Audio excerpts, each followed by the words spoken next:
बिस्मिल्लाहिर्रहमानिर्रहीम, अस्सलाम वालेकुम। वेलकम टू माय चैनल दावत इस्लाम। मैं हूं आपका दोस्त शफकत अली ऑफिशियल। उम्मीद करता हूं कि आप सब लोग ईमान के आला दर्जे पे होंगे।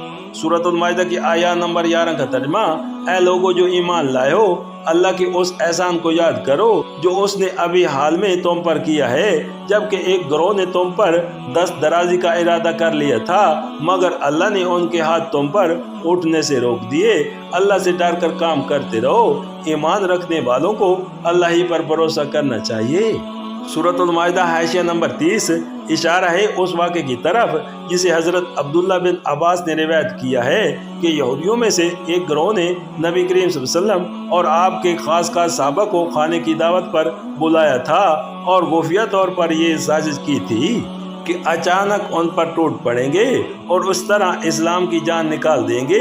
लेकिन ऐन वक्त पर अल्लाह के फजल से नबी करीम सल्लल्लाहु अलैहि वसल्लम को उस साजिश का हाल मालूम हो गया और आप सल्लल्लाहु अलैहि वसल्लम ने दावत पर तशरीफ ना ले गए, क्योंकि यहाँ से खताब का रुख बनी इसराइल की तरफ फिर रहा है।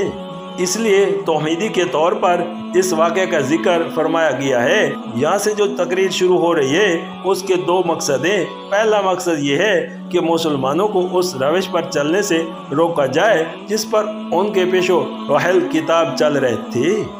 चुनाचे उन्हें बताया जा रहा है कि जिस तरह आज तुमसे अहद लिया गया है, इसी तरह कल यही अहद बनी इसराइल से और मसीह इस्लाम की उम्मत से भी लिया जा चुका है। फिर कहीं ऐसा न हो कि जिस तरह वो अपने अहद को तोड़कर गुमराहियों में मुब्तला हुए, उसी तरह तुम भी उसे तोड़ दो और गुमराह हो जाओ।